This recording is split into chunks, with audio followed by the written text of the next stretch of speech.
मी राष्ट्रवादी काँग्रेस पक्षाच्या अध्यक्षपदावर निवडणूक करायचा निर्णय आज घेतलेला आहे. शरद पवार के एनसीपी अध्यक्ष पद से इस्तीफे के बाद पार्टी के अंदर और बाहर सियासी खलबली मची हुई है. पवार आए तो थे अपनी आत्मकथा का विमोचन करने, लेकिन उन्होंने अपने इस्तीफे का ऐलान करके सबको चौंका दिया. पवार के फैसले के बाद वहां मौजूद पार्टी के कई नेता और कार्यकर्ता भावुक हो गए और पवार से अपना इस्तीफा वापस लेने की अपील करने लगे. बेटी सुप्रिया सुले और भतीजे अजीत पवार का कहना है कि उन्हें भी पवार के इस फैसले की भनक नहीं थी. अजीत पवार समेत पार्टी के बड़े नेताओं ने शरद पवार से मुलाकात की तो पवार ने सोचने के लिए 2-3 दिन का वक्त मांग लिया. ऐसा रिएक्शन आएगा ऐसा मुझे लगा नहीं, लेकिन अभी वो सब मैंने देखा है, इसीलिए 2-3 दिन लेकिन रुकना चाहिए, उनको फुर्सत देनी चाहिए, उनको वक्त देना चाहिए. उसके बाद वो सबका सुनकर ठीक तरह से डिसीजन देंगे. पवार पर दबाव बनाने के लिए पार्टी के बड़े नेताओं ने भी इस्तीफा देना शुरू कर दिया. एनसीपी के राष्ट्रीय महासचिव जितेंद्र आव्हाड, विधानसभा के चीफ व्हिप अनिल पाटिल ने अपने पद से इस्तीफा दे दिया. एनसीपी में दूसरे पदों पर बैठे कुछ और नेताओं के भी इस्तीफे हुए हैं. साहब ही इस्तीफा देते हैं तो साहब के ऊपर हम दबाव निर्माण करना चाहते हैं कि आप इस्तीफा नहीं दे सकते. जब भारत की राजनीति इतनी गरमाई हुई है, पूरे भारत के संविधान को जब धोखा पहुंच रहा है, तो साहब नहीं जा सकते. 1-2 दिन में जो है साहब अगर नहीं मानते हैं तो फिर कमेटी की मीटिंग जो है बुलाई जाए और उसमें जो है सब तय किया जाएगा. हालांकि किसी के इस्तीफे को मंजूर नहीं किया गया है. एनसीपी के नेता पवार के हाथ में ही पार्टी कमान चाहते हैं. शरद पवार के साथ नेताओं की मुलाकात का दौर चल रहा है. नया अध्यक्ष कौन होगा, इस पर भी मंथन शुरू हो गया है. खबर है कि सुप्रिया सुले को राष्ट्रीय जबकि अजीत पवार को महाराष्ट्र की कमान सौंपी जा सकती है. एनसीपी का कहना है कि अध्यक्ष पद के लिए सबकी सहमति से ही कोई फैसला लिया जाएगा. हमारी पार्टी में पवार साहब के मामले में या सक्सेसर के मामले में कोई दो राय नहीं होगी. जो भी फैसला होगा वो बिल्कुल सर्वानुमते होगा और सबको पसंद आए ऐसा ही फैसला, अगर वो परिस्थिति आई तो होगा. पवार के इस्तीफे के बाद महाविकास अघाड़ी के टूटने की अटकलें भी तेज हो गई हैं. हालांकि उद्धव गुट की शिवसेना और कांग्रेस को अघाड़ी के बने रहने का भरोसा है. जब शरद पवार साहब के बारे में इस प्रकार का कोई निर्णय आता है तो जरूर महाराष्ट्र और देश के राजनीति में खलबली मच जाती है. आने वाले दिनों में क्या होगा हम तय करेंगे. हम पूरी घटना के ऊपर हमारी नज़र है. नहीं, कोई परिणाम नहीं होगा, क्योंकि आखिर महाराष्ट्र ये शाहू फुले अम्बेडकर विचारधारा का है और मुझे नहीं लगता कि एनसीपी ऐसा कोई गलती करेगी कि जो इस विचारधारा के परे जाएगी. पवार ने 2024 के चुनाव से पहले इस्तीफा क्यों दिया, इसे लेकर तमाम तरह की अटकलें लगाई जा रही हैं. क्या पवार वाकई सक्रिय राजनीति से संन्यास लेना चाहते हैं या ये उनका कोई नया गेम प्लान है? कुछ दिन पहले खबर आई थी कि अजीत पवार कुछ विधायकों के साथ बीजेपी को समर्थन दे सकते हैं. क्या पवार के इस्तीफे को अजीत पवार पर दबाव बनाने की स्ट्रैटेजी के तौर पर देखा जाए? क्या 2024 के चुनाव से पहले पवार ने कार्यकर्ताओं को एकजुट करने के लिए इमोशनल कार्ड खेला है या फिर ये सुप्रिया सुले के लिए पार्टी में रास्ता साफ करने की स्ट्रैटेजी है? तो शरद पवार भारतीय राजनीति के बहुत पुराने खिलाड़ी हैं, बहुत मंझे हुए खिलाड़ी हैं और जब वो कुछ भी करते हैं तो उसके एक साथ कई मायने होते हैं. और इस बार भी कयास कुछ ऐसे ही हैं कि पवार साहब ने इस्तीफे की बात करके शायद एक साथ बहुत सारी चीज़ों को साधने की कोशिश की है. फिलहाल तो अब बात हो रही है कि 2-3 दिन लगेंगे कि पवार साहब क्या फाइनल फैसला लेते हैं. लेकिन इस बीच महाराष्ट्र में सरगर्मियां तेज हैं, यहाँ की राजनीति गर्म है और महाराष्ट्र क्यों पूरे देश में इसकी चर्चा है, क्योंकि पवार पुराने राजनीतिक है और देश की राजनीति पर भी उनकी बड़ी पकड़ रही है. महाराष्ट्र के तो वो हैं ही. तो चलिए चर्चा की शुरुआत करते हैं. हमारे साथ हैं एनसीपी के प्रवक्ता BM श्रीवास्तव, उद्धव गुट की शिवसेना के प्रवक्ता आनंद दुबे, बीजेपी के प्रवक्ता विश्वास पाठक, वरिष्ठ पत्रकार ओपी तिवारी और CNN न्यूज़ 18 की ब्यूरो चीफ विनय देशपांडे जो मेरे साथ स्टूडियो में मौजूद है। आप सभी का बहुत बहुत स्वागत है। तो आज की बातचीत है, डिबेट ऐसी है कि मैं किसी से भी शुरू करूं, लेकिन विनय मैं आपसे शुरुआत करना चाहता हूं। आप महाराष्ट्र की राजनीति को बहुत क्लोजली भी कवर करते हैं और पिछली 3-4 साल के अंदर तो इस राजनीति में काफ़ी उबाल भी आए, अलग अलग तरीके के, इतने रंग एक साथ पहले देखने को नहीं मिले। अभी जो पवार साहब की इस्तीफे की बात और जो कि अचानक आई, ऐसा लगा कि वो अचानक आई, तो इसमें मेरा सवाल यही है कि क्या ये अचानक है? क्योंकि जिस तरीके से अजीत पवार साहब ने कहा कि पार्टी हमेशा नए चेहरे को मौका देती है, सुप्रिया सुले ने भी थोड़े दिन पहले ये बोला था कि ये एक वक्त आ रहा है और चेंज होगा या कोई बड़ा बम फूटेगा, शायद ये शब्द थे उनके। फिर पवार साहब ने थोड़े दिन पहले वो रोटी सेकने वाली, तो इन सारी चीजों को अगर जोड़ा जाए तो ऐसा लगता है कि कम से कम कुछ लोगों को या इन 3 लोगों को तो ये बात मालूम थी। जी जी बिल्कुल विपिन जी, इनफैक्ट जैसे आप कह रहे हैं, अभी शरद पवार जो बोलते हैं, जो करते हैं, उसके काफ़ी सारे मतलब निकलते हैं और शायद ऐसा भी वक्त आता है कि हमें वो मतलब कुछ देर बाद समझ में आता है। जो जब पर्टिकुलरली उन्होंने वो भाकरी पलटण्याची वेळ आली आहे ऐसा चेंबूर की सभा में कुछ दिनों पहले कहा, तो हमें लगा कि वो बात कर रहे हैं कि युवा नेताओं को ज़्यादा चांस मिले। वैसे भी अगर हम देखें तो पिछले 1 साल से कम एनसीपी में काफ़ी चर्चाएं चल रही थी कि क्या लीडरशिप में बदलाव आएगा। शरद पवार के हेल्थ के मद्देनज़र रखते हुए उनके और भी फैक्टर्स हैं जिनकी वजह से ये चर्चाएं थी कि क्या शरद पवार अपने रहते अपना उत्तराधिकारी चुनेंगे, क्योंकि ये बहुत ही बड़ा, अगर हम आज की स्थिति में रीजनल पॉलिटिक्स देखें और रीजनल पॉलिटिक्स में जिस तरीके से रीजनल पार्टीज़ हैं उनका जो अधपतन होता हुआ या उनके सामने जो थ्रेट्स हैं वो देखें, तो एनसीपी जो कि एक बहुत ही स्ट्रॉन्ग रीजनल फोर्स है महाराष्ट्र में, उसके सामने तो ये सवाल बहुत ही बड़ा था। और ये सवाल क्या शरद पवार के रहते छूटेगा या उसके बाद फिर हम देखेंगे डिसइंटीग्रेशन, ये सवाल काफ़ी लोगों को था। एक तरीके से शरद पवार ने कल बात करते हुए जब अपने इस्तीफे की बात की, उन्होंने 2 चीजें कही। उन्होंने इस्तीफा दिया लेकिन ये भी कहा कि एक्टिव पब्लिक लाइफ से मैं नहीं रिटायर हो रहा हूं, इसका मतलब मैं हूं और मैं यहां पे काम करूंगा, लेकिन जो उत्तराधिकारी होने का मार्ग है वो मैं शायद डिफाइन करूंगा। अगर आप देखें कि शरद पवार ने हमेशा पक्ष पे बहुत ही स्ट्रांग अपना होल्ड बनाए रखा है, वो उन्होंने कभी लूज नहीं छोड़ा। एक जब अजित पवार ने जो हम अर्ली मॉर्निंग शपथ विधि जिसे हम कहते हैं वो लेने के बाद भी इंटरनली पक्ष में इतने सारे चेंजेस लाए गए जिसकी वजह से शरद पवार ने फिर से अपना जो होल्ड है वो पक्ष पे कंसोलिडेट कर दिया। तो टाइमिंग इस अनाउंसमेंट का बहुत ही ज़्यादा महत्वपूर्ण है। पिछले कुछ 15-20 दिनों से काफ़ी अटकलें लगाई जा रही थी महाराष्ट्र की राजनीति में कि क्या कोई भूचाल आने वाला है, क्या शिवसेना मॉडल अब एनसीपी पर भी यूज़ करने जा रही है भाजपा, और शिवसेना के बाद क्या भाजपा एनसीपी फूटेगी। तो इन सब स्पेक्यूलेशंस में हालांकि बार बार शरद पवार हो अजित पवार हो दोनों ने इन अटकलों को डिनाई किया है पब्लिकली, लेकिन इन सब अटकलों के चलते शरद पवार का ये सडन डिसीजन जो कार्यकर्ताओं के लिए, काफी नेताओं के लिए सडन था, लेकिन अगर संजय राउत जो कि उनके करीबी माने जाते हैं उन्होंने कहा कि उन्हें सरप्राइज नहीं हुआ। अगर हम काफ़ी सारे नेताओं से बात करें, उन्होंने भी हमसे ये कहा, पार्टी के कुछ वर्कर्स ने भी हमसे ये कहा कि एटलीस्ट फैमिली में ये बात हो चुकी थी और उनको ये पता था कि ये होने वाला है।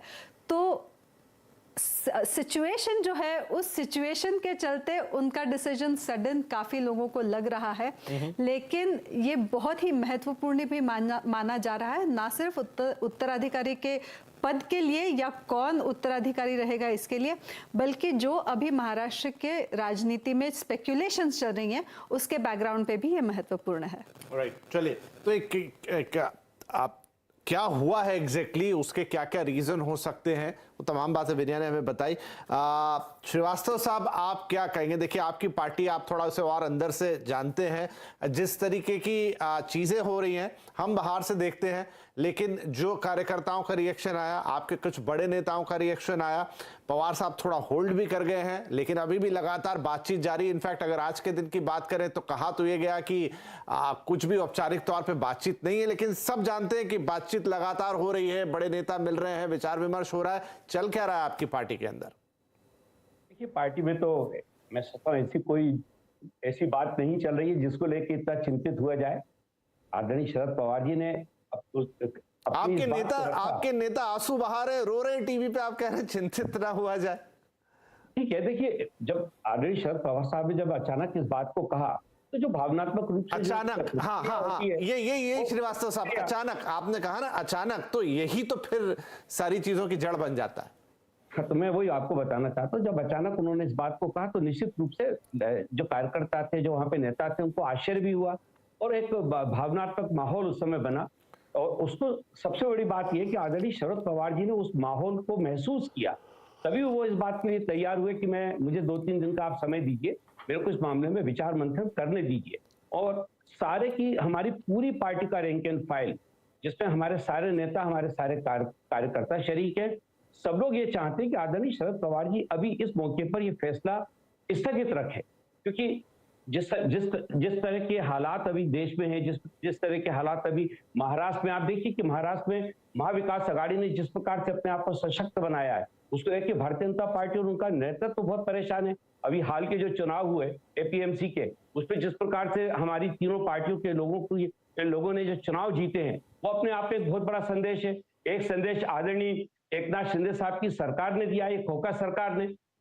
अब वो अपने सबसे बड़े नेता अमित शाह साहब को बुलाते हैं और वहां पर जो कार्यक्रम होता है, उस कार्यक्रम में 1000 से ज्यादा लोग बीमार हो जाते हैं, 13-14 लोगों की मृत्यु हो जाती है। तो ये जो सरकार है अभी महाराष्ट्र की, ये जब वहां पे 10-12 लाख लोग जैसा उनका दावा है, और शायद इतने लोग नहीं थे, उनको जब मैनेज नहीं कर पाती, ये तो 12 करोड़ का महाराष्ट्र, इसको कहां से वो संचालित कर पाएंगे? ये सरकार पूरी तौर से फ्लॉप हो रही है। ऐसे हालात में भारतीय जनता पार्टी को सबसे ज्यादा खतरा महाविकास आघाड़ी की एकजुटता से है, क्योंकि इसमें तीनों दल बहुत ताकत के साथ, और सबसे अच्छी बात यह है कि हमारा जो पार्टी का रैंक एंड फाइल है, वो एकजुट होकर काम कर रहा है। जैसे जो शरद पवार जी के इस्तीफे की बात आई है, तब से आप देखिए महाराष्ट्र के चौराहों पे, मोहल्लों में। श्रीवास्तव साहब, आपकी इस बात के दो आशय, एक तो ये कि ठीक है, आप कह रहे हैं कि महाविकास आघाड़ी से प्रेशर बन रहा है, लेकिन इस महाविकास आघाड़ी की धुरी जिसको मैं कहूं, वो तो शरद पवार साहब ही हैं।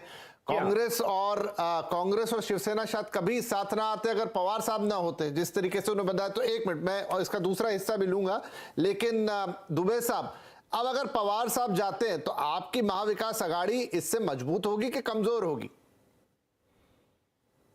विपिन जी नमस्कार। देखिए, महाविकास आघाड़ी जो है वो एक मूल्यों पर बनी है, वो तीनों दल के अलग अलग विचारधारा होने के बावजूद बनी है, भारतीय जनता पार्टी के रथ को रोकने के लिए बनी है। और आदरणीय पवार साहब उस महाविकास आघाड़ी के एक आधार स्तंभ है, हमारे सलाहकार हैं, हमारे नेता हैं, वो कहीं जा नहीं रहे हैं। सबसे पहले तो ये समझना होगा देश की जनता को कि पवार साहब कहीं जा नहीं रहे, उन्होंने अपने पद से इस्तीफा दिया है, उन्होंने राजनीतिक सामाजिक जीवन से संन्यास नहीं लिया है। ऐसे इतिहास में बहुत हुआ है कि लोग पद से उतरकर भी लोगों की सेवा करते हैं, जनता के मुद्दों को उठाते हैं। वही पवार साहब की भी यदि इच्छा होगी तो कोई बात नहीं, हम सब तो पवार साहब का मार्गदर्शन समय समय पर लेते रहेंगे। और रही बात महाविकास आघाड़ी की कमजोरी की शक्ति की, कोई सवाल ही नहीं उठता। पवार साहब ही महाविकास आघाड़ी को बनाने में एक बहुत बड़े नायक हैं, और नायक यदि साथ में है, हाँ, अगर पवार साहब कह देते कि मैं अब राजनीति से संन्यास ले रहा हूं, अब आप लोग अपना अपना देख लीजिए, तब एक बार डर और चिंता जरूर होती। लेकिन पवार साहब कह रहे हैं कि मैंने अपने पद से इस्तीफा दिया है, अब जो नया अध्यक्ष आएगा हो सकता है कि वो काम करे, आगे चलाए। तो हमारी जो गठबंधन है वो पार्टियों के साथ है, अब जो पार्टी का अध्यक्ष आएगा हमें स्वीकार करना होगा। 5 तारीख को फैसला आने वाला है, तब तक हम सबको इंतजार करना चाहिए। हो सकता है कि जो वरिष्ठ नेताओं की समिति बनी है वही यह निर्णय ले ले कि पवार साहब पुनः अध्यक्ष बन जाए, हो सकता है कि वो कोई नए नेता का नाम दे। अब तो ये जब समय पर ही पता चलेगा। और महाविकास आघाड़ी के सभी नेता एक दूसरे के संपर्क में है। आदरणीय उद्धव ठाकरे जी पवार साहब के संपर्क में है, सोनिया गांधी जी पवार साहब के संपर्क में है, पवार साहब हम सबके संपर्क में है।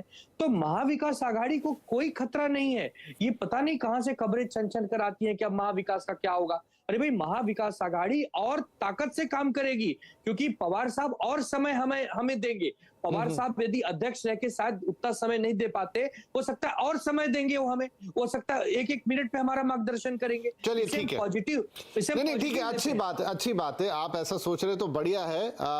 तिवारी साहब, जो अब मैंने कहा था कि श्रीवास्तव साहब की बात के दो पहलू, एक पहलू तो ये हो गया, लेकिन दूसरा पहलू वो कह रहे थे कि पवार साहब ये जो भी कुछ हुआ तो थोड़ी घबराहट हो गई भाजपा खेमे में, और तब पवार साहब की चिंता उधर से आ रही है या पवार साहब की चिंता अंदर से आ रही है, अपने खेमे से, खुद के खेमे से, खुद की पार्टी से? क्योंकि जो पिछले कुछ दिनों में हुआ, जब से सुप्रीम कोर्ट ने वो फैसला सुरक्षित रख लिया, उसके बाद जो कुछ घटा, मैं इतना पूरा एक्सप्लेन नहीं करता क्योंकि दर्शक समझते हैं उसको, चाहे अजीत पवार के जो मूव रहे उसमें, चाहे जो पोस्टर्स लगते हुए नजर आए, जो बातें राजनीतिक गलियारों में हो चली, क्या उसको बैलेंस करने के लिए पवार साहब को ये इमोशनल कार्ड कह लीजिए या यह फैसला कह लीजिए लेना पड़ रहा है?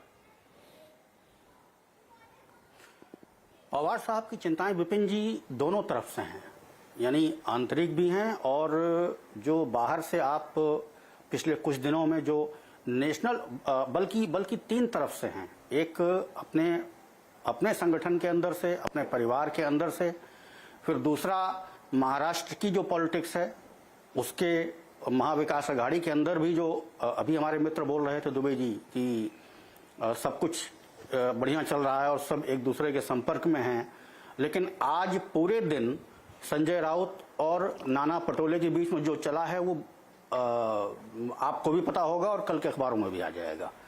फिर इसी तरह से कुछ दिन पहले जो अजीत पवार ने जिस तरह से कटाक्ष किए संजय राउत जी के बयान पर, उनको कहा कि हमें कुछ लोग हमारी पार्टी के प्रवक्ता बन गए हैं, वो भी आपको ध्यान में होगा। फिर तीसरी चीज जो राष्ट्रीय राजनीति चल रही है, राष्ट्रीय राजनीति में भी एक तरफ शरद पवार जी को ये जो संसदीय समिति बनाने की बात आई वहां पर उससे असहमति दिखाते हैं, फिर उन पर दबाव भी बनाया जाता है और उनको कहना पड़ता है कि अच्छा ठीक है हम उससे सहमत तो नहीं हैं, लेकिन ठीक है जब सब लोग उससे सहमत हैं तो हम विरोध भी नहीं करेंगे। ये जो तीन तरफ से दबाव है, ये तितरफा दबाव शरद पवार जी को शायद मजबूर कर रहा है कि उन्हें अभी अपने को बैक करना चाहिए। और फिर उम्र का भी एक तकाजा होता है। अभी विनय जी ने बहुत सही बात कही कि भले ही एनसीपी में कितना भी कहा जा रहा हो कि हाँ हमें तो पता नहीं था, हमें जानकारी नहीं थी, लेकिन कम से कम कल की घटना जो हुई है यशवंतराव चौहान सभागार में, उसे देख करके तो ये लगता है कि परिवार में कम से कम 4 लोगों को तो बखूबी पता, अच्छी तरह पता, यानी बिल्कुल खुद शरद पवार जी, प्रतिभा जी और सुप्रिया और अजीत दादा। अजीत दादा ने तुरंत, यानी सारे नेताओं के बोलने के बाद जब अजीत दादा बोलने खड़े हुए तो उन्होंने कहा, उनके शब्द पर ध्यान दीजिए, कि ये निर्णय कभी ना कभी तो होना ही था। यानी अजीत दादा को जितना मैं जानता हूं वो बिल्कुल स्पष्ट बोलने वाले व्यक्ति हैं, वो किसी भी चीज को छुपा नहीं पाते हैं, अपने अंदर की भावनाओं को छुपा नहीं पाते हैं। बल्कि सुप्रिया सुले कल छुपाती हुई दिखाई दी। लोग इतना मुस्कुरा रहे थे उनके पवार के परिवार के, प्रतिभा जी मुस्कुरा रही थी, सुप्रिया जी मुस्कुरा रही थी। ये मुस्कुराहट क्या कहती है? सब पता था, ये सोची समझी रणनीति है। और कहीं ना कहीं कोर कमेटी या जो भी कमेटी बनी है जो 5 तारीख को बैठक करेगी, अब वो उसकी खाली मोहर लगनी है। एक सक्सेशन प्लान तैयार है, ठीक है। उत्तराधिकार बिल्कुल, तो यहाँ इंपॉर्टेंट ये होगा जरूर कि एक तो आप सक्सेशन प्लान को आगे रख देंगे, एक टाइमिंग इंपॉर्टेंट है। जिस तरह की महाराष्ट्र की राजनीति जिस जगह पर खड़ी हुई है, तो शायद एक ही तीर से कई चीजें सधेंगी। लेकिन उससे पहले विश्वास साहब, आपकी पार्टी, अब आप इसको सब दूरी से देख रहे हैं, ये सारा जो घटनाक्रम चल रहा है, इनफैक्ट आपकी पार्टी पे भी इसके इम्पैक्ट आते हैं, लेकिन सीधे तौर पे तो नहीं, या दूर से आते हैं, क्योंकि अजीत साहब एक बार पहले भी आपके साथ आए, फिर अटकलें लग गई थी। अब चलिए वो सब अटकलें हैं, आप इस पूरे घटनाक्रम को क्या देख रहे हैं, किस तरीके से देख रहे हैं? नहीं, देखिए ये जो भी चल रहा है हम बड़े बारीकी से देख रहे हैं, क्योंकि हम भी एक पॉलिटिकल पार्टी है। इनके जो अंदरूनी मामला है, इस अंदरूनी मामले से हमारी जो स्टेबिलिटी है, एकनाथ शिंदे और देवेंद्र फडणवीस सरकार तो काफी स्टेबल है। हमारे पास 161 की मेजोरिटी है, बहुत ज्यादा मेजोरिटी है, इसलिए हमारे स्टेबिलिटी पे कोई फर्क नहीं पड़ेगा। जहां तक इनका अंदरूनी मामले का सवाल है, देखिए शरद पवार जी को at the age of 82 realise होता है कि इंसान को माया मोह भंग नहीं होना चाहिए, there should not be the greed, इस प्रकार का उन्होंने वक्तव्य किया। देखिए वो उन्होंने अगर ऐसा ही करना था तो पहले अपना सक्सेशन प्लान बना सकते थे। उनके पोते ग्रैंड चिल्ड्रन ये भी राजनीति में आ गए हैं। मेरे ख्याल से जब उनके चीजें उनके हाथों के बाहर जा रही है, उन्होंने अपना खिला हुआ एक कार्ड है और कार्ड खेलते हुए उन्होंने अपनी पार्टी के ऊपर की पकड़ मजबूत करने की कोशिश की है। देखिए, जब भी परिवारवाद आता है, परिवारवाद की जो पार्टी अब हिंदुस्तान के राजनीति में है, फिर वो अपने मुलायम सिंह यादव रहो या इधर ममता, नीतीश कुमार या महाराष्ट्र में बाला साहब ठाकरे, ये जब ऐसी समस्या आती है तो बेटा या भतीजा, बेटी या भतीजा, इस संदेह में ही जो मुखिया होता है वो कंफ्यूज होता है। मेरे ख्याल से उस कंफ्यूजन से पार्टी चल रही है और जो भी आगे होता है उसके ऊपर नजर रखे हुए है।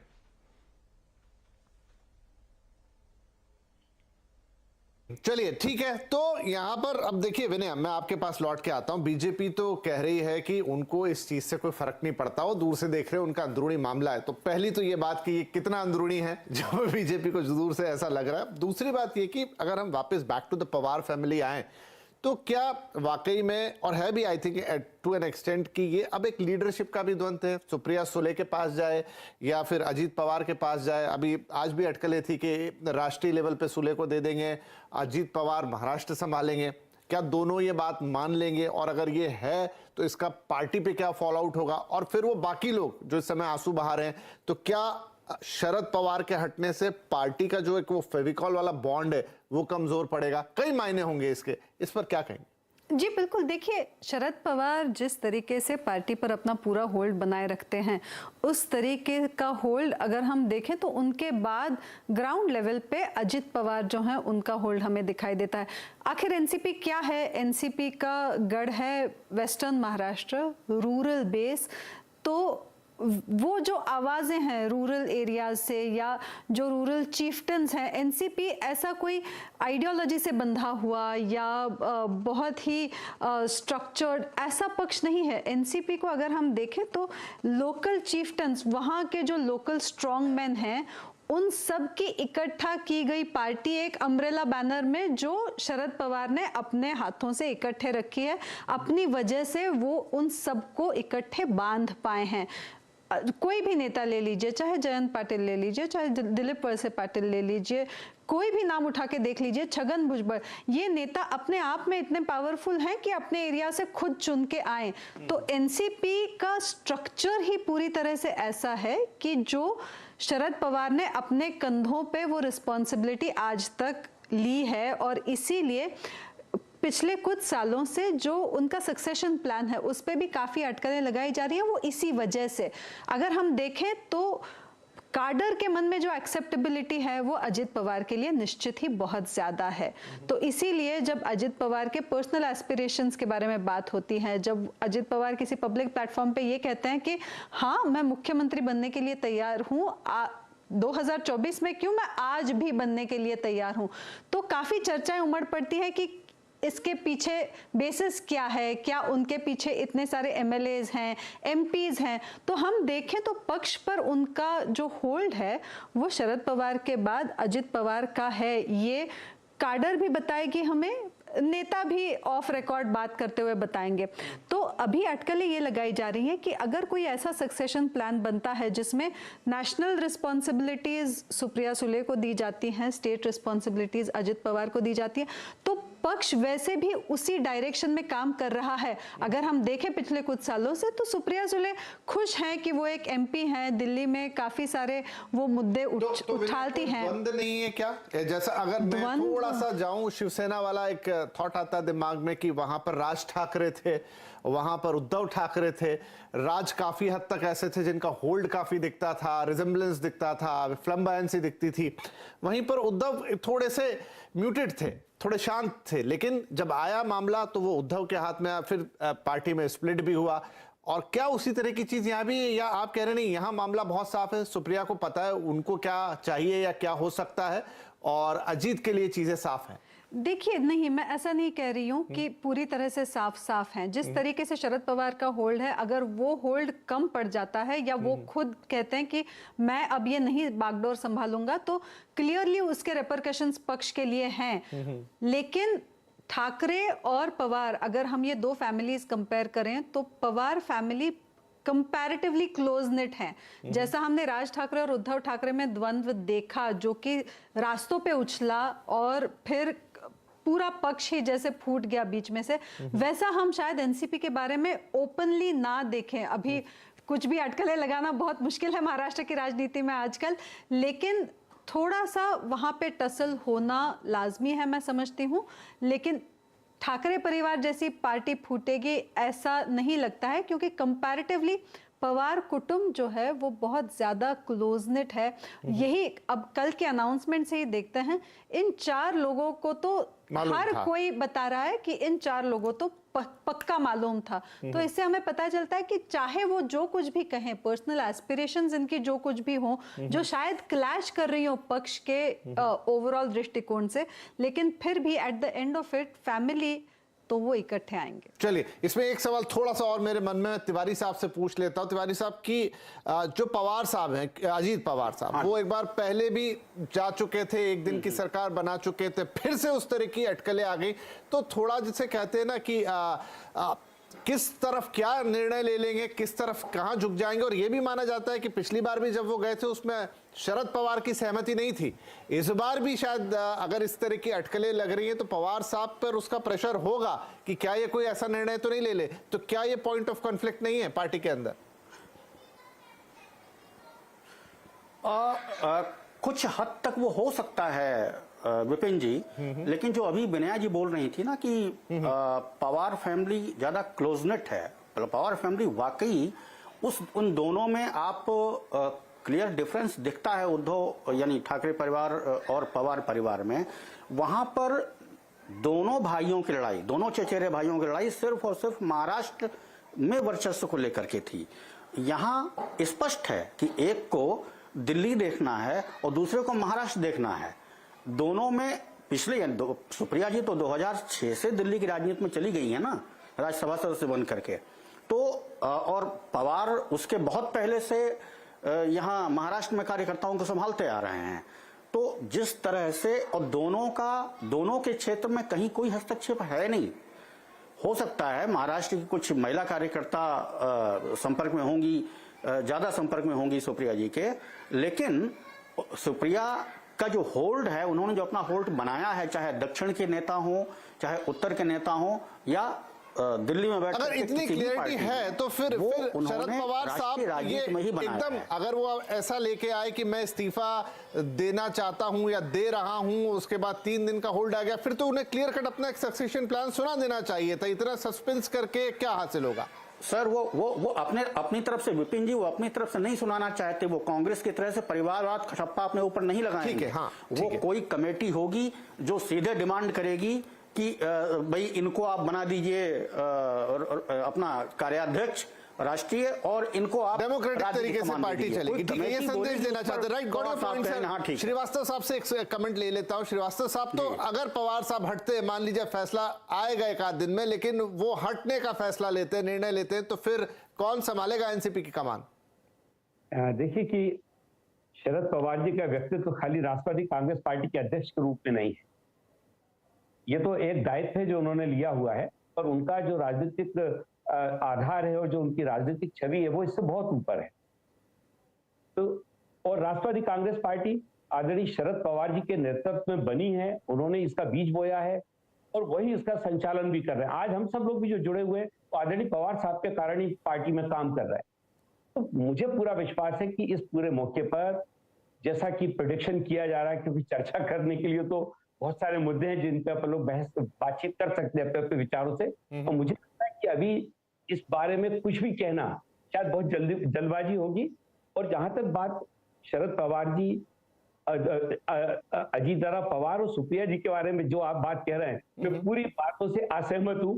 इन लोगों में इतने अच्छा संवाद है, हम लोग तो दिन प्रतिदिन साथ काम करते हैं, संवाद है, एक दूसरे को समझने की जो क्षमता है वो मैं सोचता हूँ कि दूसरे लोगों के मुकाबले कहीं ज्यादा है। इशारों में बात हो जाती है। तो श्रीवास्तव साहब, मतलब अगर मान लीजिए सक्सेशन प्लान आता भी है तो क्या फिर वैसा ही आएगा कि अजीत जी संभालेंगे महाराष्ट्र को, सुप्रिया जी राष्ट्रीय स्तर पे पार्टी को देखेंगी? मैं सोचता हूँ आज तो अजीत दादा पवार तो महाराष्ट्र में विपक्ष के नेता हैं और उनके साथ तो पूरी 126 तीनों पार्टियों के नेतृत्व कर रहे हैं वो।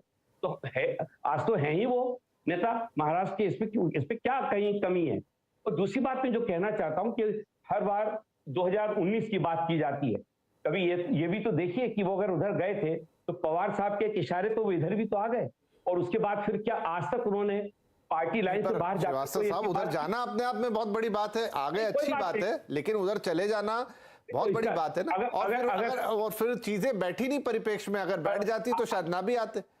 पर भाई साहब आप ये भी तो देखिए, गए थे तो खाली हाथ तो नहीं आए ना। वहां से जो उनका एक पॉलिटिकल इंटेंशन था, उस पॉलिटिकल इंटेंशन को उन्होंने अचीव किया। ये क्यों नहीं कहते आप? कई बार राजनीति में फैसले लेना होते हैं, तो इसमें आप ये क्यों नहीं कहते कि भारतीय जनता पार्टी को लोचा हुआ? भारतीय जनता पार्टी नहीं समझ पाई जो अपने आप को अच्छा, सबसे बड़ी पार्टी कहती है। ठीक है, मैं यहाँ पे एक तो कमेंट बनता है यहाँ पर बीजेपी की तरफ से। विश्वास जी, देखिए 2019 में महाराष्ट्र में शिवसेना उद्धव ठाकरे और बीजेपी ने इलेक्शन साथ में लड़ा था। उसके बाद में हमारी सरकार भी बननी थी, लेकिन शिवसेना ने हमारे साथ में धोखाधड़ी की। उसके बाद में जो परिस्थिति निर्माण हुई, महाराष्ट्र में एक स्टेबल सरकार देना जरूरत थी। उस समय जब अजित पवार ने हमें यह यकीन दिलाया कि वो अपने साथियों के साथ आ रहे सरकार बन सकती है, तब सरकार बनी। अब जब ये सरकार बनी, अब शरद पवार अभी आफ्टर थॉट कह रहे हैं कि उन्होंने क्या वो गलत किया। अगर गलत किया तो उन्होंने वापस उनको एनसीपी में क्यों लिया, उन्हें क्यों नहीं दंडित किया? मेरे ख्याल से ये एक सोची सूझी उनकी राजनीति है। और जैसा विनय जी ने कहा, शरद पवार जो भी करते हैं कहते हैं, उसका जो आकलन है वो 48 घंटे के बाद में होता है। इसलिए अभी कुछ भी कहना ये कोई सोची हुई रणनीति नहीं होगी। पाठक साहब, अभी जो थोड़े दिन पहले अटकलें चली, पोस्टर लग गए, पवार साहब ने, मतलब अजीत जी ने, क्या आपको फिर से कोई आश्वासन दिया था कि चलिए अगर कुछ होता है, सुप्रीम कोर्ट से ऊपर नीचे आता है तो हम हैं आपके साथ? देखिए, आज महाराष्ट्र में उद्धव ठाकरे एकनाथ शिंदे और देवेंद्र फडणवीस की सरकार के पास 161 विधायकों की संख्या है। अगर मान लो 16 डिस्क्वालीफाई भी होते तो हमारे पास में 145 146 विधायक है, और डिस्क्वालिफिकेशन के बाद में रिक्वायर्ड मेजोरिटी होती है 136 की। इसलिए हमें किसी की चिंता नहीं है, हमें कोई थर्ड पार्टी की आज आवश्यकता नहीं, हमारे पास मेजोरिटी पर्याप्त है। लेकिन हम राजनीतिक पार्टी है, अगर कोई मोदी जी के विचारों से प्रभावित होता है और बीजेपी के साथ जुड़ना चाहता है तो वो हमारे शर्तों के ऊपर आ सकता है, हम उसका स्वागत करते हैं। जैसे आसाम में सोनोवाल जी आए और सोनोवाल जी के नेतृत्व में एक अच्छी सरकार वहां पे चल रही है। आज स्थिति ऐसी है कि लोग कोई शरद पवार के पीछे नहीं है, आज पूरा देश, जवान, ये सभी लोग नरेंद्र मोदी जी के नेतृत्व से आकृष्ट हो गए हैं। इसलिए लोग भारतीय जनता पार्टी के पास आते हैं। हम शरद पवार कहते हैं, लेकिन इतने साल के बाद भी 50-55 के बाद वो विधायक चुन के नहीं लाए जी। बाकी सभी लोगों ने श्रीवास्तव साहब कुछ कह रहे हैं जी, बड़े पॉइंट सुन लेते हैं, नहीं बना पाए। श्रीवास्तव जी कुछ कह रहे हैं जी। मैं ये पूछा था पाठक जी से कि अगर उनका इतना चमत्कारिक व्यक्तित्व है कि सारे लोग बहुत प्रभावित है, कर्नाटक में क्या हुआ? जो लोग जिन्होंने वहां पर 30-30 साल तक आपकी पार्टी को, चलिए अभी कर्नाटक में जाएंगे सर, तो दूसरी तरफ मुड़ जाएगी नहीं, मुझे थोड़ा ब्रेक लेना है। जी, ये प्रश्न है ना कि आदरणीय मोदी जी के नेतृत्व को उनके साथी क्यों नहीं स्वीकार कर रहे, छोड़ के चले गए? बताइए, ऐसे मौके पे छोड़ के गए और आप कह रहे चमत्कार। मैं बताता हूँ, Bharatiya Janata party is a party of discipline. यहाँ पर 4 बार 5 बार किसी को मौका देने के बाद में हम यंग लोगों को भी मौका देते हैं। जो शरद पवार ने कहा कि आपको रोटी को घुमाना है, हमारे पार्टी में घुमाने की प्रक्रिया चलती रहती है। उसके बाद में अगर कोई जाता है तो हम उसका ज्यादा विचार नहीं करते हैं, हम विचार उन लोगों का करते हैं जो नए लोग हैं, नए लोग कुछ करना चाहते हैं, उनको भी तो मौका मिलना चाहिए। ये तो एनसीपी की विशेषता है कि 82 ईयर्स तक एक ही अध्यक्ष होता है, नो सक्सेशन प्लान। उसके बाद में अजित दादा पवार है, उनके बच्चे भी तैयार हो गए, अभी उन्हें समझ में आ रहा है that there should not be any greed, one should step down at the age of 82। ये कौन सा, देखिए परिवारवाद वाली जो पार्टी होती है उनके पास ना कोई कार्यक्रम होता है, न कोई उनके पास में कुछ प्रोग्राम होता है। एनसीपी ने क्या किया है? एनसीपी ने केवल मात्र जितने भी नेता लोग हैं, नेता को इकट्ठा किया है। डकॉइट टाइप की पार्टी है, इनके पास कोई विचारधारा नहीं, कोई सक्सेशन प्लान नहीं है। पाठक जी, मैं ज्यादा नहीं कहना चाहता, मैं आपसे एक बात पूछना चाहता था। अभी एपीएमसी के जो चुनाव हुए, अगर सब कुछ इतना अच्छा है और आप जैसा कहते हैं कि महाविकास आघाड़ी इतनी बेहतर नहीं है, तो फिर ये परिणाम ऐसे क्यों आ गए? कहाँ खड़े हैं आज आप महाराष्ट्र में? आज मैं आपसे कहता हूं कि एपीएमसी के चुनाव में Bharatiya Janata party single largest party रही है। भारतीय जनता पार्टी को 40 जगह सफलता मिली है। ठीक है, हम उसमें भी आएंगे, उस बातचीत को कंटिन्यू। ठीक है, हम इस आगे के चुनावी समीकरण पे भी बात करेंगे। अभी ये कार्यक्रम का एक हिस्सा और बाकी, लेकिन ब्रेक लूं उससे पहले मैंने, क्योंकि अब ये देखिए, ये भी अटकलें हैं, बातें सुनने में ये भी आई कि एनसीपी के कुछ प्रमुख नेता जो हैं वो पवार साहब से मिलने पहुंचे और बाकायदा उन्होंने विचार रखा कि जो अजीब सी परिस्थिति बन रही है उसमें हमें बीजेपी के पास जाना चाहिए। अब कितना सच है कितना नहीं ये तो मैं नहीं कह सकता, लेकिन फिर भी महाराष्ट्र के राजनीति के गलियारों में क्या चर्चे रहे वो आप बताएंगी। जी, ये तो सच बात है और काफ़ी सारे नेताओं ने ऑफ रिकॉर्ड कॉन्वर्सेशन में भी ये कहा भी है कि पिछले कुछ दिनों से ये प्रयास भी लगातार चल रहा था कि एक गुट है नेताओं का जो ये प्रेशर बनाए रखे हुए है एनसीपी में अंतर्गत तरीके से कि शायद हमें कुछ और विचार करना चाहिए, शायद हमें भाजपा के साथ जाना चाहिए। तो पिछले हफ्ते तक तो ये बातें बिल्कुल चल रही थी एनसीपी में। हमें भाजपा से भी सुनने की ज़रूरत नहीं है इसके बारे में, ना किसी और पक्ष से सुनने की ज़रूरत है, बल्कि मैं तो इतना भी आपको बता सकती हूँ कि इन अंतर्गत चर्चाओं की वजह से महाविकास आघाड़ी की जो एकजुट है इसके बारे में भी काफ़ी सारी चर्चाएं, नेता कांग्रेस के नेता हों या शिवसेना उद्धव ठाकरे गुट के नेता हों, वो भी काफ़ी सारी बातें करते हुए नज़र आते हैं। कांग्रेस ने तो ये भी मन बना रखा है कि शायद 2024 तक एनसीपी साथ आए ना आए, इसके ये हमें प्लान ए प्लान बी तैयार रखना है। तो एक तरीके से ऐसी भी अटकलें थी कि काफ़ी प्रेशर बनाया जा रहा था पवार साहब पे, और जिसकी वजह से वो खुद ऐसा नहीं चाहते कि अपना पॉलिटिकल करियर जो है इस टप्पे पे आके छोड़ दें जहां पे वो बीजेपी को सपोर्ट करते हुए दिखाई दे। तो ये सब बातें पिछले हफ्ते भर तक काफ़ी भरसक तरीके से चल रही थी। अब शरद पवार ने जो कल बम फोड़ा है सब लोगों के लिए, इसके चलते इन बातों ने थोड़ा सा बैक सीट लिया है ज़रूर, लेकिन ये बातें एक सबटेक्स्ट की तरह अभी भी पक्ष में चल रही हैं। चलिए, तो काफी कुछ हो रहा है इस समय महाराष्ट्र के अंदर, काफी इंटरेस्टिंग मोड पे खड़ी हुई है महाराष्ट्र की राजनीति। पवार साहब ने लिटरली, जैसे विनय ने कहा, एक बम ही फोड़ दिया है और उसका जो धमाका है, आवाज है, चमक है, वो चारों तरफ बिखरी है। उन्हीं से हम अलग अलग कयास लगा रहे। एक छोटा सा ब्रेक लेंगे यहाँ पर, ब्रेक के बाद थोड़ा इस बात को आगे बढ़ाएंगे। अब है पॉलिटिकल पार्टीज तो उनके पॉलिटिकल फॉर आउट्स होंगे, पॉलिटिकल मोटिव्स होंगे, आगे चुनाव खड़े हुए हैं महाराष्ट्र में भी, अभी तो नहीं लेकिन आगे चल के चुनाव है, राष्ट्रीय चुनाव आ रहा है, बीएमसी के चुनाव अनाउंस नहीं है लेकिन होने तो हैं। तो बहुत कुछ है स्टेक पे सभी पार्टियों के, और इस नई परिस्थिति में किस तरफ चीजें जाएंगी, कैसे जाएंगी, वो देखने वाली बात होगी। छोटा सा ब्रेक, चर्चा को इसी लाइन पर आगे बढ़ाएंगे।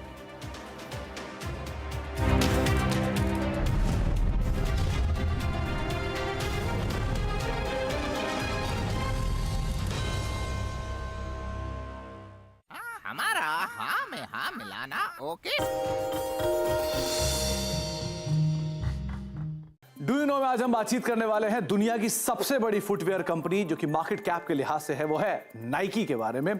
दरअसल 62% वर्ल्ड एथलीट मार्केट का जो मार्केट शेयर है वो नाइकी कैप्चर करता है, और हम सब जानते हैं किस तरह से इस ब्रांड की डोमिनेंस दुनिया भर में देखने को मिलती है। इस कंपनी की जो शुरुआत हुई थी वो करीब 1964 में हुई थी, और इसकी शुरुआत ओरिगन्स के एक ट्रैक एथलीट फिलिप नाइट और उनके कोच बिल बोवरमैन साहब ने की थी। और शुरुआती कारोबार में नाइकी जूते बनाने कामकाज में तो नहीं थी, लेकिन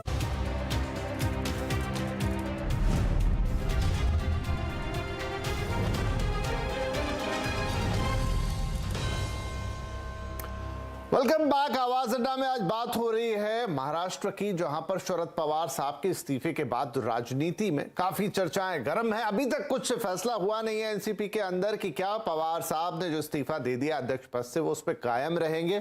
काफी जो पार्टी के नेता भावुक है उन्हें रोकने की कोशिश कर रहे हैं, लेकिन विद इन फैमिली वॉइस आ रही है कि भाई अब पवार साहब ने एक फैसला किया है कि नए चेहरे तो आने चाहिए, लेकिन हाँ अभी कुछ भी स्पष्ट नहीं हुआ है। पर इस घटनाक्रम के कई बड़े मायने हैं जो महाराष्ट्र की राजनीति को प्रभावित करते हैं और शायद राष्ट्रीय राजनीति पर भी अपना असर जरूर छोड़ेंगे। तो चलिए इस चर्चा को आगे बढ़ाते हैं। आनंद दुबे साहब, तो जो हम बात कर रहे थे कि पवार साहब धुरी हैं एमवीए की, अब आगे देखिए म्युनिसिपल कॉरपोरेशन के चुनाव हैं जो बड़े अहम चुनाव हैं, फिर राष्ट्रीय चुनाव भी आ रहे हैं अगले साल, फिर आगे महाराष्ट्र की भी बारी है, तो मतलब ये सिलसिला चलता रहेगा। लेकिन अगर पवार साहब अपनी इस पोजीशन से हटते हैं तो आपको लगता है कि महाविकास आघाड़ी की जो पोजीशनिंग है वो वीक पड़ेगी?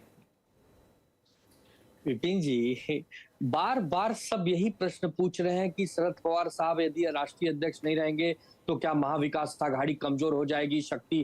देखिए सर, इसमें एक रीजन है, मैं आपको रीजन बताऊं, उसके बाद आप अपनी बात को आगे बढ़ाइएगा। देखिए, दिखता है ना जो पुराना घटनाक्रम है कि जब महाविकास आघाड़ी बनी थी और उस समय शरद पवार साहब ने जो रोल प्ले किया था और आज तक वो करते आए, क्योंकि काफी ट्विस्ट एंड टर्न आए हैं, तो उससे ये साफ दिखता है कि वो इस पूरी चीज को होल्ड करने वाला बॉन्ड है। अब वो किसी भी रीजन से हटते हैं, चलिए हम मान लें उनका स्वास्थ्य का कारण है, एक सक्सेशन लेकर आना है, एक नेचुरल प्रोग्रेशन में आगे बढ़ना है, लेकिन उसके इंपैक्ट तो आएंगे, उससे कैसे इनकार किया जा सकता है? विपिन जी, अब इसको मैं उल्टे रूप से यदि आपको दिखाऊं तो आप देखिए कि जैसे राष्ट्रीय अध्यक्ष आदमी है तो बहुत व्यस्त है, बहुत सारी पार्टी की भी जिम्मेदारी है। हो सकता है कि महाविकास आघाड़ी की जिम्मेदारी को निभाने के लिए अपने इस बड़े पद का त्याग पत्र दे रहे हो ताकि महाविकास आघाड़ी को और मजबूती प्रदान करें। कैसे मानूं सर ये बात में? मैं बता रहा हूं, ऐसे मानिए कि आज 3 दल है, हो सकता है इसमें 13 दल और आ जाएं। उन 13 दलों को इकट्ठा करने के लिए देश में शरद पवार साहब एक सक्षम नेता है, हो सकता है कि उनके पास ज्यादा समय मिले, वो पूरे देश में दौरा करें और लोगों को एक मंच पे लाएं। ठीक उसी प्रकार जैसे यूपीए की चेयरमैन एक समय में श्रीमती सोनिया गांधी जी थी, वो प्रधानमंत्री नहीं थी लेकिन यूपीए की चेयरमैन थी, सारे विभिन्न दलों को इकट्ठा लाती थी। उसी प्रकार अगर शरद पवार साहब महाविकास आघाड़ी को एक ऐसा संरक्षक के रूप में एक ऐसा बल प्रदान करने वाले हैं जिससे और मजबूती से बीजेपी का सामना हम करें, आप इसको पॉजिटिव देखिए, सकारात्मक रूप से देखिए। दुबे साहब, पॉजिटिव भी देखने की, देखिए ठीक है, हम इसको पॉजिटिव भी देखें, लेकिन देखिए एक है कि वो साथ में आए, एक है कि वो एक्टिव अध्यक्ष रहे। अच्छा, थोड़े दिन पहले का उनका बयान मुझे याद आता है जब उनसे सवाल किया गया था कि आगे महाविकास आघाड़ी क्या सब साथ में चुनाव लड़ेगी, तो उन्होंने कहा था इस पर अभी कुछ कहा नहीं जा सकता। विपिन जी, मैं वही कह रहा हूं कि आप थोड़ा धीरज रखिए, कल क्या घटनाएं घटेंगी उसका केवल आप आकलन कर सकते हैं, उसका आप भविष्यवक्ता यार हम और आप नहीं, सही बात है, हम आकलन नहीं कर रहे हैं कि अंदाजा लगा रहे हैं। हम सिर्फ ये कह रहे हैं कि आदरणीय शरद पवार साहब बहुत बड़े नेता हैं, उन्होंने यदि कोई रणनीति बनाई है तो सूझबूझ के साथ बनाई होगी, बहुत विचार विमर्श के साथ बनाई होगी। थोड़ा इंतजार करिए, शरद पवार साहब जो कहते हैं वो करते हैं। शरद पवार साहब ने कहा है कि हम महाविकास आघाड़ी को मजबूती देंगे, तो हमें विश्वास है, हम अपने विश्वास पे अटल है। अब यदि कोई भारतीय जनता पार्टी की तरफ से कोई अलग अलग बातें कहता हो तो हमें उससे कोई लेना देना नहीं। एक तरफ बीजेपी के नेता कहते हैं कि शरद पवार साहब की पार्टी परिवारवादी पार्टी है, यह पार्टी भ्रष्टाचारी पार्टी है। दूसरी तरफ उनके नेता कहते हैं कि आदरणीय अजीत दादा पवार और राष्ट्रवादी कांग्रेस पार्टी बीजेपी के पास आती है तो हम उनका स्वागत करते हैं। अजीत दादा पवार कद्दावर नेता है। तो मैं ये नहीं समझ पाता कि बीजेपी भ्रमित क्यों है, और बीजेपी यदि भ्रमित है तो अपनी पार्टी में देखे, दूसरी पार्टियों में तांगझांक करना बंद करे। आदरणीय पवार साहब सक्षम है अपने राष्ट्रवादी पार्टी के नेतृत्व को कुशलता से गति देने के लिए। और रही बात महाविकास आघाड़ी की, तो महाविकास आघाड़ी के साथ अजीत दादा पवार, सुप्रिया सुले जी, शरद पवार जी कंधे से कंधा मिलाकर चल रहे हैं। अब जब तक कोई भविष्य में घटनाएं न घटे तो हम केवल आकलन करें, ये भी कोई अच्छी बात नहीं। राजनीति में हर कदम जैसे जैसे आदमी अपना कदम चलता है वैसे वैसे चाल चली जाती है, तब वैसे वैसे निर्णय लेने पड़ते हैं। अब आज ही हम कह दें कि नहीं भाई अब ये होगा वो होगा, कुछ भी हो सकता है। राजनीति तो संभावनाओं का खेल है। जो भारतीय जनता पार्टी महबूबा मुफ्ती के साथ सरकार बना सकती है, जो भारतीय जनता पार्टी उद्धव बाला साहब ठाकरे जी का साथ छोड़ सकती है, वो कुछ भी कर सकती है आने वाले भविष्य में। पर दुबे साहब, आज ना दरअसल भारतीय जनता पार्टी की बात ही नहीं है। चलिए उनके प्रवक्ता यहाँ बैठे हैं और वो भी राजनीतिक पार्टी से हैं तो वो राजनीतिक बयान देंगे, लेकिन आज बात भारतीय जनता पार्टी की दरअसल हो नहीं रही। आज बात हो रही है एनसीपी की, आज बात हो रही है महाविकास आघाड़ी की। तिवारी साहब, अभी आनंद दुबे जी ने एक अच्छी तस्वीर पेश की, लेकिन क्या वो उतनी सरल, उतनी सीधी, उतनी स्पष्ट है जैसा उन्होंने बताया? नहीं, देखिए, ऐसा है कि आनंद दुबे जी को अब इस समय महाविकास आघाड़ी ही एक उम्मीद की किरण है। जब 2019 में बनी थी, उसके बाद जब वो सत्ता गई है पिछले वर्ष जून में, उसके बाद से महाविकास आघाड़ी के तीनों दलों की, उसमें एनसीपी भी शामिल है, इनकी सबसे बड़ी चिंता ये थी कि भाई आई तो थी सरकार के लिए, सत्ता के लिए ये महाविकास आघाड़ी आई थी, बनी थी, अब सत्ता तो रही नहीं, तो ये टिकेगी कैसे? टिके रहने के लिए ही ये फिर और भी कई तरह के प्लान बनाए गए, बयान दिए जा रहे हैं। अच्छा, उसमें सबसे ज्यादा भविष्य किसका दांव पे लगा हुआ था? वो आनंद दुबे जी की पार्टी का भविष्य दांव पे लगा हुआ था। कांग्रेस तो ऑलरेडी नेशनल पार्टी है, वहां तो उनकी कोई बहुत बड़ी मजबूरी नहीं है इसमें महाविकास आघाड़ी में बने रहने की। एनसीपी भी जब से कांग्रेस से अलग हुई है, तब से कांग्रेस से अलग होने के तुरंत बाद एनसीपी को शरद पवार जी ने इतना मजबूत कर लिया था कि वो लगभग आधी सीटें जितनी कांग्रेस लाई थी, लगभग उतनी सीटें एनसीपी लेकर के आ गई थी 1999-2000 में। तो सबसे बड़ी चिंता महाविकास आघाड़ी को बनाए रखने की शिवसेना उद्धव गुट की ही रही है, और यही कारण है कि शिवसेना उद्धव गुट की तरफ से बार बार ये बयान दिए जाते हैं कि भाई बनी रहेगी। हाँ, वो ठीक है, बनी रहेगी, और शरद पवार जी की जरूरत इसलिए भी है कि शरद पवार वो शख्सियत हैं, विपिन जी याद करिए आपको, जब अभी मैं कुछ देर पहले आपको बताया, याद दिला रहा था 1999 की बात, कि उन्होंने कांग्रेस से अलग होने के तुरंत बाद जो चुनाव हुए, अलग अलग चुनाव लड़ करके भी उन्होंने कांग्रेस से हाथ मिला लिया था और शिवसेना भाजपा गठबंधन को ऐसा बाहर किया कि 15 साल तक कांग्रेस शिवसेना बीजेपी वापस सत्ता में नहीं आ सके थे। इसलिए शरद पवार की जरूरत आज महाविकास आघाड़ी में। तो इस पे एक एडिशनल सप्लीमेंट्री सवाल में लगे हाथ आपसे और पूछ देता हूं तिवारी जी, जैसा आपने पुराना उदाहरण दिया, अब इसको थोड़ा सा आगे की तरफ करके पूछ लेता हूं कि चलिए ये तो बात हो गई महाराष्ट्र के अंदर की, लेकिन जो 2024 के लिए चीजें हो रही हैं, जो एक विपक्ष को इकट्ठा करने की कोशिश हो रही है, उसमें नीतीश कुमार लगे हुए हैं और भी पार्टियों को कम से कम बातचीत के लेवल पर वो साथ लाने में इस समय कामयाब दिख रहे हैं कि कम से कम बात तो कर पा रहे हैं कि कांग्रेस भी है और वो भी है। क्या ऐसे में शरद पवार का एटलीस्ट इस पोजीशन से हटना उस चीज को इंपैक्ट करेगा? मुझे लगता है कि वो नीतीश कुमार इस उद्देश्य के लिए सही आदमी हैं ही नहीं। सही आदमी ही इसमें अगर देखा जाए तो वाकई शरद पवार ही हो सकते थे, भले ही उनकी सीटें 2 आती हों, 4 आती हों या 6 आती, तो क्योंकि शरद पवार का जो पद है, जो उनकी पॉलिटिक्स में जो हैसियत है, तो क्या इंपैक्ट आएगा? मैं वही पूछ रहा हूं कि उस बड़े लेवल पे भी है, और जो हैसियत है, जो मित्रता है उनकी, कश्मीर से लेकर के और कन्याकुमारी तक, हर राज्य में हर जगह जो उनकी मित्रता है, विपक्ष को एकजुट करने के लिए अगर कोई सही व्यक्ति है तो वो वाकई शरद पवार हैं, जो चुनौती दे सकते हैं।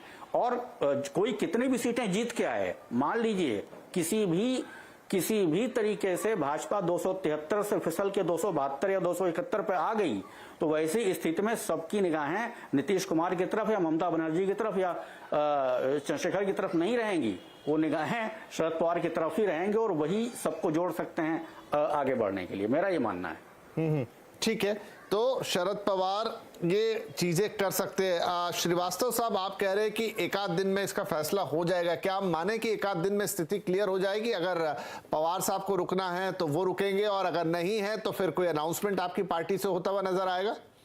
ये बात तो आदरणीय शरद पवार जी ने खुद ने कही है कि मुझे 2-3 दिन का समय दीजिए, मैं जो कार्यकर्ताओं नेताओं ने जो अनुरोध मुझसे किया है, मुझे इस पर चिंतन करने दीजिए, मैं 2-3 दिन बाद बताऊंगा कि इस पर क्या करना चाहिए। और मुझे पूरा विश्वास है कि पवार साहब हमेशा अपने साथियों का, अपने कार्यकर्ताओं की राय का बहुत सम्मान करते हैं, और हम सब लोगों ने बहुत ही मांग की है इस बात के लिए, बहुत पुरजोर तरीके से कहा गया है और सभी जगह से इस बात को कहा जा रहा है। मुझे लगता है कि आदरणीय शरद पवार जी सकारात्मक तरीके से बहुत ही चिंतन के बाद इस मुद्दे पे एक बार पुनर्विचार करेंगे ही, और कोई बहुत अच्छा परिणाम सामने आएगा। और वो जो आदेश करेंगे, पूरी पार्टी तो उनके आदेश का हमेशा पालन करती है, उनका जो निर्णय होगा सर आंखों पे हम लोग सब मिलजुल के काम करेंगे और महाविकास आघाड़ी को मजबूत करेंगे महाराष्ट्र में, जिससे भारतीय जनता पार्टी को ताकतवर चुनौती दी जा सकती है और फिर से सत्ता। तो बस यही सवाल श्रीवास्तव जी कि ये जो चुनौती वाला सवाल कि अभी जस्ट इतने बड़े बड़े चुनाव सामने खड़े हैं, क्या एक आध साल या महीने 10 महीने का वक्त पवार साहब और ज्यादा नहीं ले सकते थे? इस समय ये फैसला क्यों? थोड़ा टाइमिंग पर भी सवाल उठ रहा है। अब देखिए कि जैसा सभी लोगों ने कहा, जो फैसला उन्होंने लिया है इसका पूरा विश्लेषण तो फिलहाल मेरे पास नहीं है, ना मेरी अभी उनसे इस मामले में कोई चर्चा हो पाई है। पर मुझे ऐसा लगता है कि जब उन्होंने ये फैसला लिया होगा तो जरूर उन्होंने हर पहलू पे ध्यान भी दिया होगा, लेकिन उन्हें उस समय शायद ये उन्होंने सोचा होगा कि मैं निर्णय ले लूंगा तो मेरे सारे पार्टी के कार्यकर्ता और नेता इस बात को स्वीकार कर लेंगे। लेकिन उन्हें ये नहीं मालूम था कि उनके इस फैसले के बाद एकदम से पूरे कार्यकर्ता और नेता सारे मिलजुल के उनके इस फैसले को असहमति व्यक्त करेंगे। तभी उन्होंने इस बात पे विचार करने का आश्वासन दिया कि मुझे 2-3 दिन दीजिए, मैं 2-3 रोज में इस मामले में हर पहलू पे विचार मंथन कर लूं और उसके बाद फैसला लूंगा।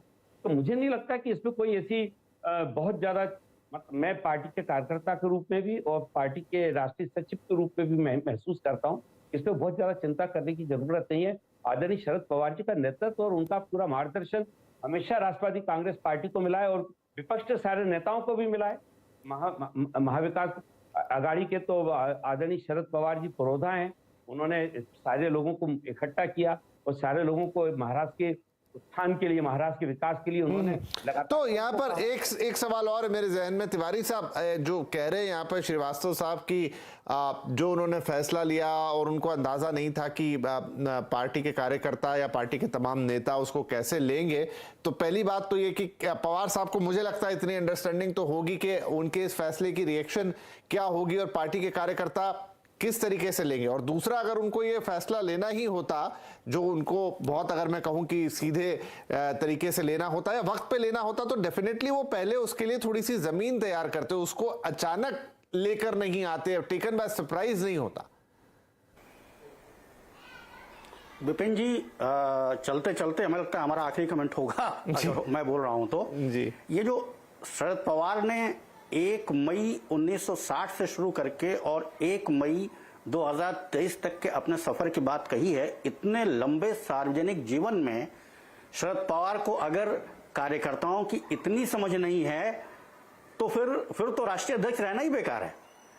वो जो व्यक्ति हेलीकॉप्टर से देख करके और गांव पहचान जाता हो, जो व्यक्ति किसी भी गांव में उतर करके और वहां उसका नाम से पुकार करके और उससे मांगता हो कि चाय पिलाओ भाई या तंबाकू खिलाओ भाई, वो व्यक्ति कार्यकर्ताओं का इतना मानस नहीं समझ रहा है, ये मानने को मेरा दिल तो तैयार नहीं होता है। ये सब कुछ फिर से कहूंगा कि सोची समझी रणनीति है, सक्सेशन प्लान तैयार है, मोहर लगवाना है तो कोर कमेटी से। जी ठीक है, श्रीवास्तव साहब। मैंने कहा ना स्क्रिप्ट कैसी भी लिखी जा सकती है, अपना अपना नजरिया है। हम लोग पार्टी के कार्यकर्ता के रूप में जब देखते हैं तो हमें ऐसा लगता है कि निश्चित रूप से कार्यकर्ताओं इस तरह से इस मुद्दे पे प्रतिक्रिया व्यक्त करेंगे, इसका अंदाज पवार साहब ने जरूर नहीं लगाया, ये मैं बिल्कुल कह सकता हूँ, क्योंकि उनको ये विश्वास था कि एक बार मैं घोषणा करूंगा तो सारे लोग इस बात को स्वीकार भी कर लेंगे, तभी उन्होंने इस बात का ये मौका चुना। लेकिन जब देखा उन्होंने कि सारे लोग पूरी तौर से उनके इस फैसले से असहमत है और हर कार्यकर्ता और हर नेता बोल रहा है कि ये फैसला आपको इस समय नहीं लेना चाहिए, तभी उन्होंने इस बात को कहा है कि मुझे 2-3 दिन का समय दीजिए, मुझे सोचने दीजिए कि पवार साहब अपने साथियों का, अपने कार्यकर्ताओं का, उनकी राय का बहुत सम्मान करते हैं। अगर कभी उनके सामने कोई बात रखी जाती है तो बहुत उस पर गंभीर। ठीक है, अच्छी बात है। अब ये तो पवार साहब क्या डिसीजन लेते हैं, लेकिन दुबे साहब मान लीजिए कि पवार साहब निर्णय ले ही ले कि भाई अब मैं एक सक्रिय राजनीति से हटूंगा, अध्यक्ष पद से हट जाऊंगा, मतलब मैं रहूंगा लेकिन अध्यक्ष पद छोड़ूंगा, सक्सेशन प्लान दे दें, आप किसके साथ ज्यादा कंफर्टेबल नजर आएंगे, अजीत पवार के साथ या सुप्रिया सुले के साथ? दोनों के साथ। हमारे नेता दोनों हैं, जो पवार साहब निर्णय देंगे, जो पवार साहब अध्यक्ष घोषित करेंगे, उनके साथ हम अच्छा समन्वय बनाकर काम करने की कोशिश करेंगे। हमारे लिए व्यक्ति से महत्वपूर्ण संगठन है, संगठन जो कहेगा हम उसकी बात मानेंगे और बीजेपी के रथ को रोकने के लिए हम सब एक मंच पर रहेंगे। पाठक साहब, तो सारी कवायद ये है कि बीजेपी के रथ को रोकने के लिए, लेकिन फाइनली अगर पवार साहब जाते हैं, अध्यक्ष पद छोड़ते हैं, तो आपको क्या लगता है, आपके लिए राह आसान होगी या फिर जैसा एज यूजुअल है वो रहे? नहीं, हमारी राह वैसी आसान चल रही है। शरद पवार जी जानते हैं कि जिस प्रकार से मोदी जी, अमित भाई और हमारी सरकार काम कर रही है केंद्र में, अगले 20-25 साल तक इनको कुछ दिखाई नहीं दे रहा है। तो उन्होंने बहुत सोची समझी एक रणनीति रखी है, जिसमें वो एक प्रकार से एग्जिट भी ले लेंगे, अपनी पार्टी भी अपने हिसाब से चलते रहेगी, सुप्रिया के हाथ में कमान सौंपा देंगे और इसी प्रकार से चलेगी। अब इनकी जो कमान बदलने से भारतीय जनता पार्टी के ऊपर कोई इम्पैक्ट पड़ने वाला नहीं है, क्योंकि उनके पास 50-55 विधायक है। शरद पवार जाएंगे तो शायद वो 25 पे आ जाएंगे, तो उससे तो हमको कुछ ज्यादा फर्क पड़ेगा नहीं। हमारी महाराष्ट्र में जो सरकार चल रही है बड़ी स्ट्रांग है और हमें कोई दिक्कत नहीं है। चलिए, तो खैर अब आने वाले 1-2 दिन तय करेंगे कि क्या फैसला होता है एनसीपी के अंदर। लेकिन जिस चीज से शुरुआत की थी कि शरद पवार साहब एक बड़े राजनीतिक हैं और जो फैसले करते हैं उसके एक नहीं कई मायने होते हैं, कई आयाम होते हैं, वो आज बातचीत में सामने भी आए। अब ये अंततः वो क्या नया फैसला लेते हैं या किस तरफ फैसला लेते हैं, शायद उसके भी कई मायने होंगे। क्यों उन्होंने इस तरह की बात की, क्या वाकई वो सक्सेशन प्लान लेकर आना चाहते हैं या फिर एक इमोशनल कार्ड जिसकी बात हो रही है, जो नई परिस्थितियां बन गई राज्य के अंदर, या और तीसरी कोई चीज जिसे आप और हम अभी समझ ही नहीं पा रहे, क्योंकि बहुत सारी बातें शरद पवार साहब ने इस तरह की है जिनके लिए एकदम किसी को समझ पाना थोड़ा मुश्किल होता है। लेकिन जरूर है कि इसने महाराष्ट्र की राजनीति में हलचल मचाई है, एक हद तक देश की राजनीति को भी प्रभावित करेगी। आने वाले 1-2 दिनों में तस्वीर साफ होगी, जिस पर हम और बातचीत करेंगे। फिलहाल आप सभी मेहमानों का इस कार्यक्रम में शामिल होने के लिए बहुत शुक्रिया। नमस्कार।